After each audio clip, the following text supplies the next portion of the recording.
제가 13층에 사는데요. 비가 오는지 모르고 내려왔다가 깜짝 놀라 다시 올라가서 우산을 가지고 내려와야 했습니다. 그러면서 이런 생각이 들었죠. 오늘은 비가 많이 오니 많이 안 오겠네, 그런 생각이 들었습니다. 그런데 문을 열고 들어서는데 계셔야 할 분은 계셨습니다. 환영합니다. 이 말씀을 사모하는 것은 우리의 열정이 아니고 어떤 면에서는 참 귀한 축복인 줄로 믿습니다.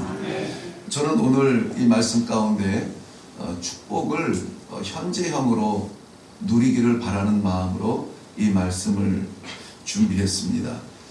축복이 추억이 돼서는 안 됩니다. 축복을 오늘의 현재형으로 마음껏 누리시는 성도님들이 되시기를 바랍니다. 과거형으로 생각하면서 그랬었어를 이야기하는 분들이 있죠. 좀 안타깝지 않습니까? 그 화려했던 과거들이 대단해 보이기는 하지만 그래서 지금은, 이게 중요한 거거든요. 그래서 지금은 은혜도 마찬가지예요.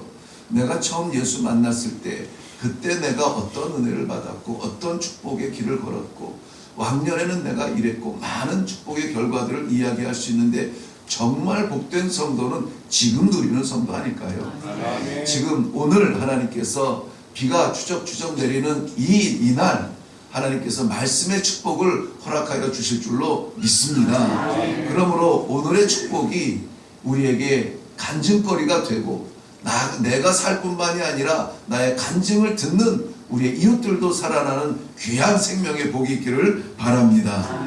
오늘 2절 말씀에 보면은요, 읽지는 않았습니다만 올라가 볼까요? 2절 말씀 보면 나는 지난 세월과 하나님이 나를 보호하시던 때가 다시 오기를 원하노라 그랬습니다. 원한다는 거예요. 다시 오기를 원한다. 그렇다면은 지금은 그때입니까? 아닙니까?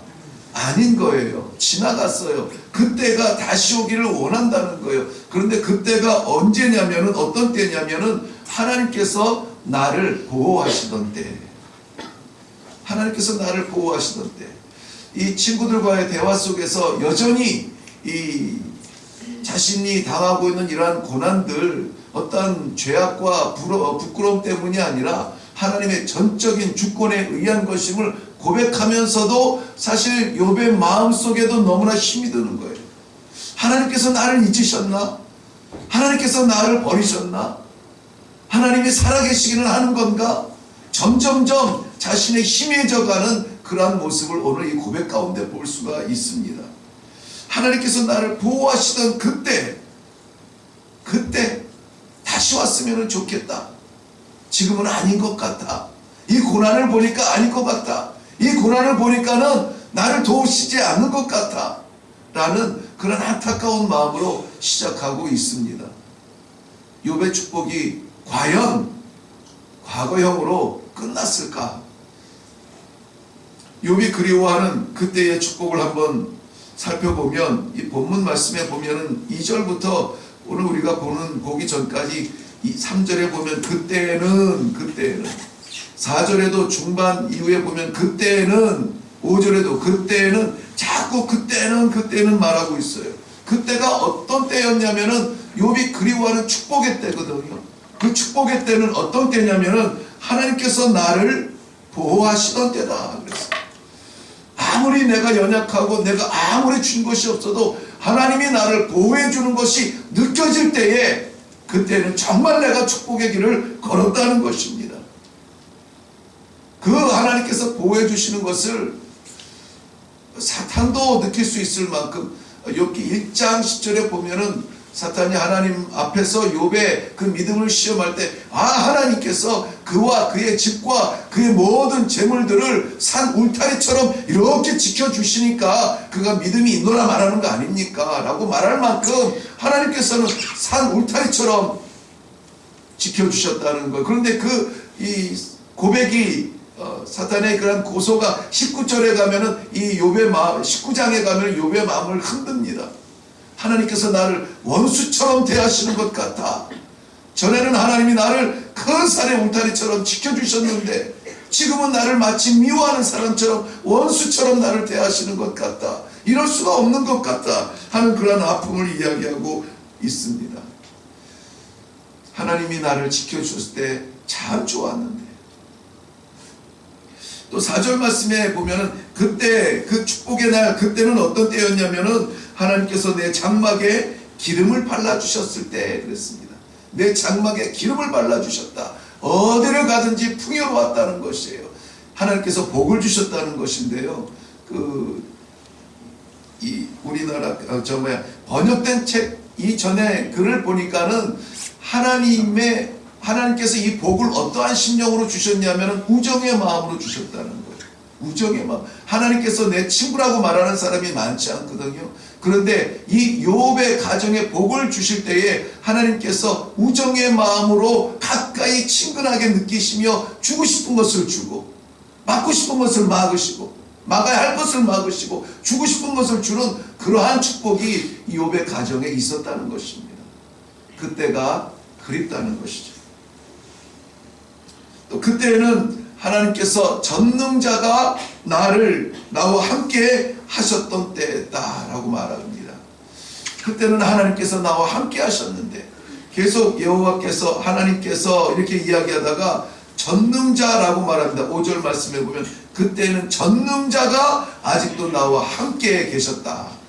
하나님이라고 하는 이 이름도 귀하지만 전능자가 나와 함께 하셨다. 그러니까 내가 어디를 가든지 나와 함께 하신 전능자로 말미암아 모든 것이 능한 길로 열렸다라고 하는 그러한 복의 날들을 기억하고 있습니다. 이 날을 과거형으로 쓰고 있는데요. 오늘 이 29장과 더불어서 이제 내일 살펴볼 30장은 좀 다른 단어들이 나와요. 그러나 이제는 지금은 뭐 이런 이야기들이 나오는데 과연 이것을 이 시대적으로 구별해야만 하는 상황이냐를 이제 내일 보게 됩니다. 오늘은 아무튼 이 욥이 그때는 하나님께서 나와 함께 하셨을 때는, 하나님께서 나와 동행하셨을 때는, 내게 복을 주셨을 때는 참 부족한 것이 없었는데, 그 말은 뭐예요? 지금은 이 말이죠. 지금 축복의 날을 마음껏 누릴 때가 있었는데 지금은 고난의 때를 당하고 있다라고 말하고 있는 것입니다. 저는 욥이 과거형으로 쓰는 이 축복의 때가 오늘 성도들에게 현재형으로 쓰여지기를 바란다는 말씀을 드렸습니다.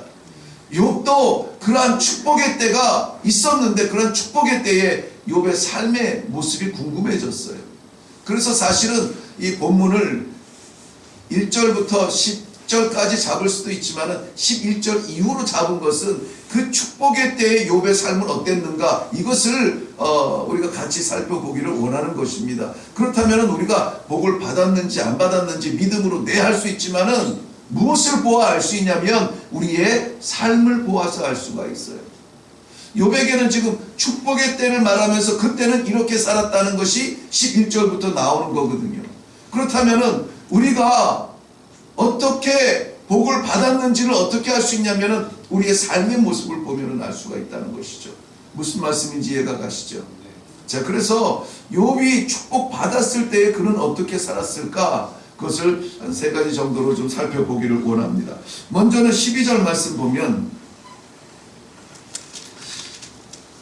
이는 부르짖는 빈민과 도와줄 자가 없는 고아를 내가 건졌다라고 말하고 있어요. 그런데 이것은 자칭이 아니라 11절 말씀에 보면은 귀가 들은즉 나를 축복하고 눈이 본즉 나를 증언하였나니 그랬습니다.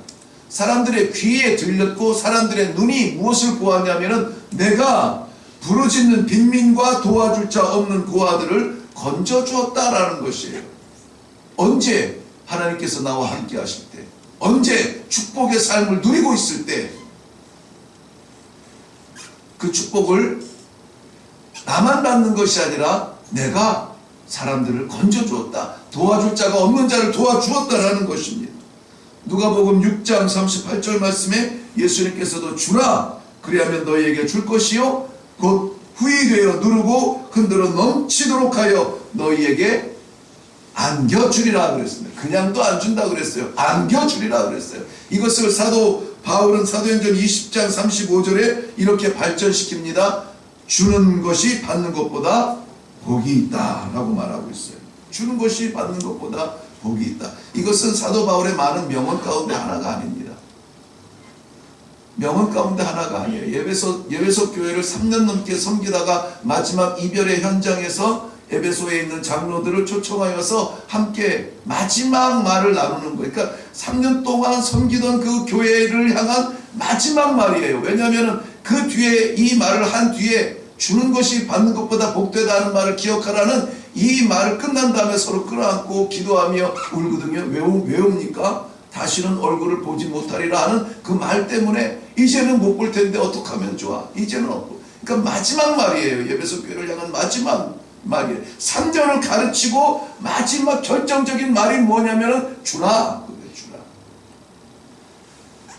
주라. 다른 어떤 복음의 말씀이 아니라 삶을 이야기하고 있어요. 주라. 주는 것이 받는 것보다 복되도다. 어떤 생각이 드십니까? 그래? 나는 얼마나 많은 것을 주고 있지? 나의 시간에 얼마나 많은 것을 나누고 있지? 재산을, 건강을 주고 있지? 하나님의 말씀이 능력이 되기 위해서는 하나님의 말씀이 성경 안에 갇혀서는 안 돼요. 우리 삶 가운데 나타나야 능력이거든요. 근데 욥은 축복의 순간 그 축복 모든 사람들이 듣는 자가 보는 자가 증언을 하고 있어요. 욥은 받은 축복을 많이 받은 사람이다. 이것이 아니라 욥은 가난한 자를 건져주고 도와줄 자 없는 자를 찾아가서 손을 내밀어 붙잡고 살려주는 사람이었다라는 것을 말해주고 있는 것입니다. 축복의 방향을 이야기해주고 있습니다. 축복의 방향. 나를 채워달라고 하는 축복이 아니라 내게 있는 것 가지고 채워줄 사람을 찾아 나아가 손을 내밀어 그들을 건져주는 거예요. 사실 저는 2019년도 1년의 목회도 마찬가지지만 마음이 흥분되는 성탄절, 이 모든 절기들이 좀 답답한 심령으로 지냈습니다. 이것을 못했거든요. 우리 신앙으로 바로 서야 됩니다. 우리 믿음 흔들리면 안 됩니다. 예수님 바라보고 우리 신앙을 뜨겁게 해야 됩니다. 우리 안으로 메시지가 쏟아졌지만은 우리가 밖을 향하여서 나아가 본 적이 별로 없어요. 우리 주변에 안타까운 사정을 가진 이웃들이 있는지 살펴보지 못했어요.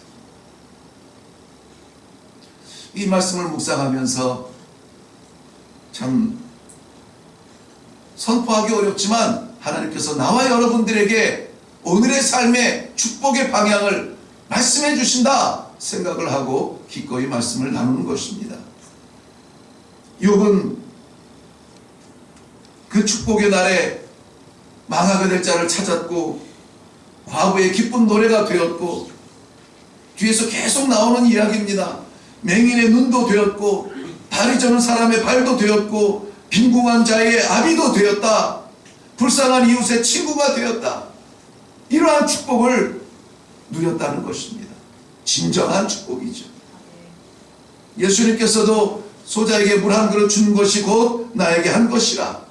이러한 사람의 상을 잃어버리지 않을 것이라고 말씀해 주셨어요. 사도 바울은 이것을 발전시켜서 로마서 12장 20절 말씀에 소자가 아니라 원수라도 줄이거든 먹을 것을 주며 원수라도 목말라 하거든 마실 물을 주라고 했습니다. 사랑하는 성도 여러분, 하고 싶어도 할 수 없을 때가 옵니다. 벌써 그때가 되지는 않았나요? 추억을 과거형으로 생각하면서 그때 참 받은 거 많았는데 그때 참 튼튼했는데 과거형이 되지는 않았습니까? 이것이 오늘 이 말씀을 준 것이 기회가 되도록 이것이 또한 과거형이 되지 아니하도록 오늘 우리는 이 축복의 삶을 살아야 되겠습니다. 이 축복을 향하여서 오늘 우리가 기도해야 되겠습니다. 하나님, 내 안에 갇혀있지 않으로 나도 하나님 급한 거 많습니다. 나도 아픈 건 많아요. 나도 구할 것이 많습니다. 그런데 하나님께서 내게 주신 여력이라도 있다면 오늘 이 불쌍한 이웃들, 답답한 이웃들 나아가서 그들의 눈이 되고 그들의 발이 되고 그들의 뛰는 심장이 되게 하여 주옵소서.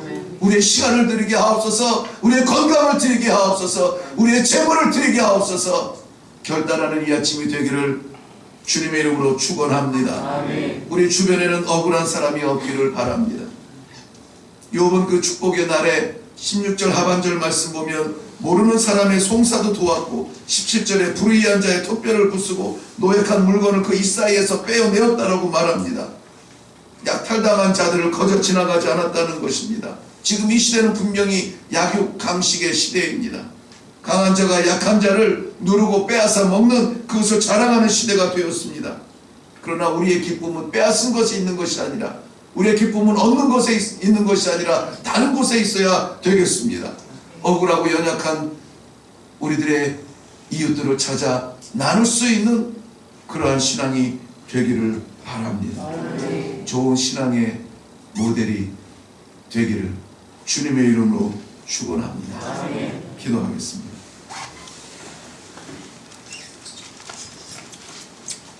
살아계신 하나님 아버지 은혜를 감사합니다. 이 아침에도 불러주시어서 답답하고 안타깝고 내 눈물 쏟아내야 될 이 시간에 하나님 아버지 도리어 우리에게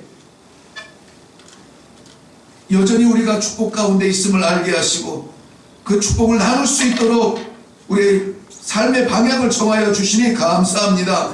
하나님 아버지 오늘도 우리의 기도도 우리를 향한 기도가 아니며 우리 하나님께서 구하기 원하는 세상을 향한 기도가 되게 하여 주시옵시고 하나님께서 부르신 이 기도의 용사들 겨울빛 뚫고 올라온 이 기도의 용사들 신앙의 좋은 모델이 되어서 이 세상이 이들을 보면서 희망을 갖게 하여 주시옵소서. 이들을 보면서 우리 하나님께서 이 세상을 살릴 수 있는 새벽 이슬 같은 존재들로 삼아 주시옵소서. 오늘의 모든 기도의 제목 하나님 마음에 합당하여 하나님께서 친히 이루어 주실 줄로 믿습니다. 감사드리옵고 예수님 이름으로 기도하옵나이다. 아멘. 이 시간에 우리 기도할 때에 하나님께서 우리에게 오늘도 축복의 자리를 불러주시니 감사합니다. 여전히 말씀이 있다는 것은 하나님과의 관계, 하나님께서 나를 여전히 보호하시고 하나님께서 여전히 나와 함께 하시고 하나님께서 여전히 말씀의 기름으로 내 모든 형편에 발라주시는 것을 믿기 때문입니다. 그러한 축복이 있는데 우리가 여전히 입 벌리고 나를 채워달라고 기도하던 그러한 기도의 순서가 오늘은 좀 바뀌기를 바랍니다. 하나님께서 우리를 통하여서 구하기를 원하는 영혼들을 보게 하시고 우리를 통하여서 은혜 받기를 원하는 사람들, 위로받기를 원하는 사람들, 구제받기를 원하는 사람들을 볼 수 있도록 하나님 우리의 눈이 넓어지게 하여 주시옵소서. 신앙의 종점이 우리가 아니라 우리의 이웃들, 연약한 이웃들, 과부와 고아와 나그네와 저들을 살필 수 있는 곳으로 하나님 우리의 눈을 돌려주시옵소서. 하나님의 놀라우신 능력을 사모하며 쓰임받는 하루가 되게 해달라고 이 시간에 먼저 기도하고 그리고 각자의 기도의 제목으로 하나님 앞에 나아가기를 바랍니다. 우리 다 같이